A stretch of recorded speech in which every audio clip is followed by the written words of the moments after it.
12. Federal Indian boarding schools and freedmen.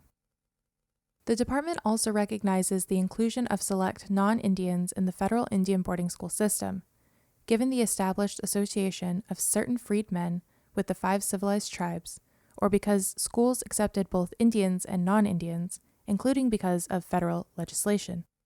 Following President Lincoln's Emancipation Proclamation in 1863 and the end of the Civil War in 1865, emancipated African Americans were referred to as freedmen.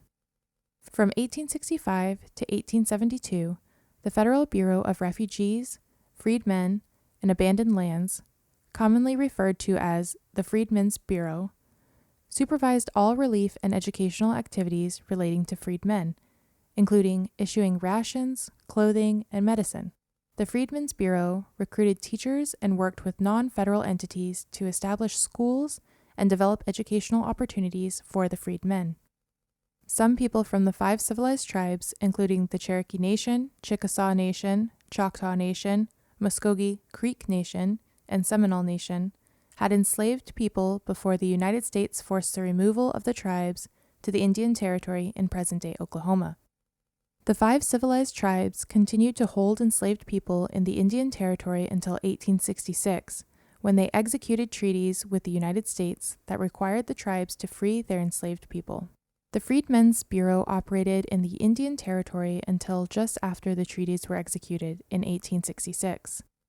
Efforts to educate freedmen associated with the 5 civilized tribes after 1866 originated with each of the 5 civilized tribes, but differed in rates of establishment and number of schools, most of which were lacking in resources and adequate facilities. In some cases, the tribes already had established educational systems for their children, which then accommodated freedmen. In those cases, the freedmen's schools were typically built as standalone, segregated schools. Some of the freedmen's schools were connected to existing Indian boarding schools.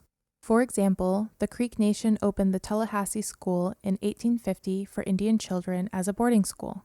After a fire destroyed the building, the school reopened in 1883 as the Tallahassee Manual Labor School, with the cooperation of the Baptist Home Mission Society and the Creek Freedmen and their descendants. The government provided funds to the school and controlled it from 1908 to 1914, after which Wagoner County operated it until 1924 as a school for African Americans in Oklahoma.